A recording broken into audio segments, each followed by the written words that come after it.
Now that I no longer have an old CRT TV in my game room, I needed to find a different alternative to play light gun games because the old guns only worked on the old TVs. This is a USB gun and it works off a camera that's installed inside. It's a really clever piece of technology and I can't wait to show it to you. My overall first impression of the gun is it's a good size and shape. It replicates sort of like the G-Con PS1 gun. I love the arcade blue. It's not flimsy, but it's not as heavy as the arcade guns you would have played with in the 90s. This camera-based idea is awesome, and I'll talk about that a bit later. It's really responsive. It's got lots of different buttons you can use on both sides as well. In terms of setup, it's not something you're going to be able to just plug in and just start shooting at the screen. You need to have a pretty good knowledge of MAME, which I did, well I thought I did, but it took me several hours to fix this up and work it out, especially starting up the Sinden Light Gun software and then getting that to work with MAME. I did have to look up a couple of tutorials, but once you've got it working, it's awesome. I highly recommend it. When the Sinden gun came in the post, I opened up the box and there was nothing inside, not even an instruction book. So I was reliant on tutorials and reading up to get it working.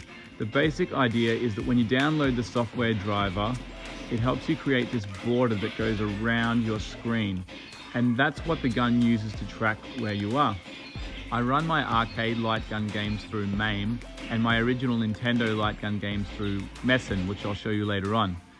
Both programs give you the option to turn the crosshair off or on. Simply cycling through the MAME menus make it easy to make the switch. Here it is turned off. Once you've downloaded the free Sinden driver software, you're met with a bevy of options and settings that can look pretty intimidating to the first-time user. After a little bit of reading and research and a whole lot of trial and error, I was able to get the gun working. The first step was to get that right-hand camera screen showing a blue TV. The Sinden Light Gun software is pretty flexible, and if you trial and error different types of settings, you'll eventually find one that fits your room or game room.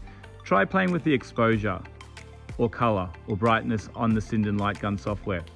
As you can see, I've got that white box around going, and that's what we need. And there's a button on the light gun that makes that box happen, so that's really easy to bring up on your screen.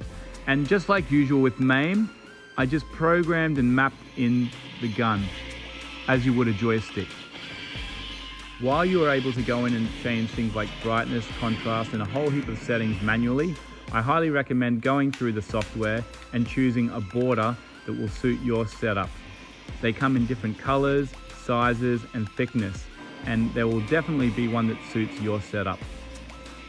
Being a kid that started off using zappers from ColecoVision to Nintendo to Super Nintendo to PlayStation, I've found that this light gun is just super accurate, and I love how you can go back into the Sinden calibration settings and change it as much or as little as you like.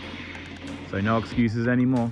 I use the Messen emulator to run my Nintendo light gun games, and I've also used the Sinden software to remap the gun so that I'm using the shotgun effect when I play these ones.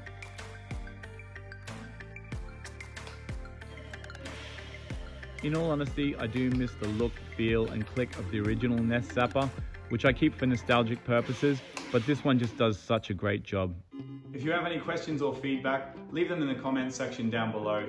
Please like and subscribe to my channel because it helps keep me going. Thanks for watching, and good luck.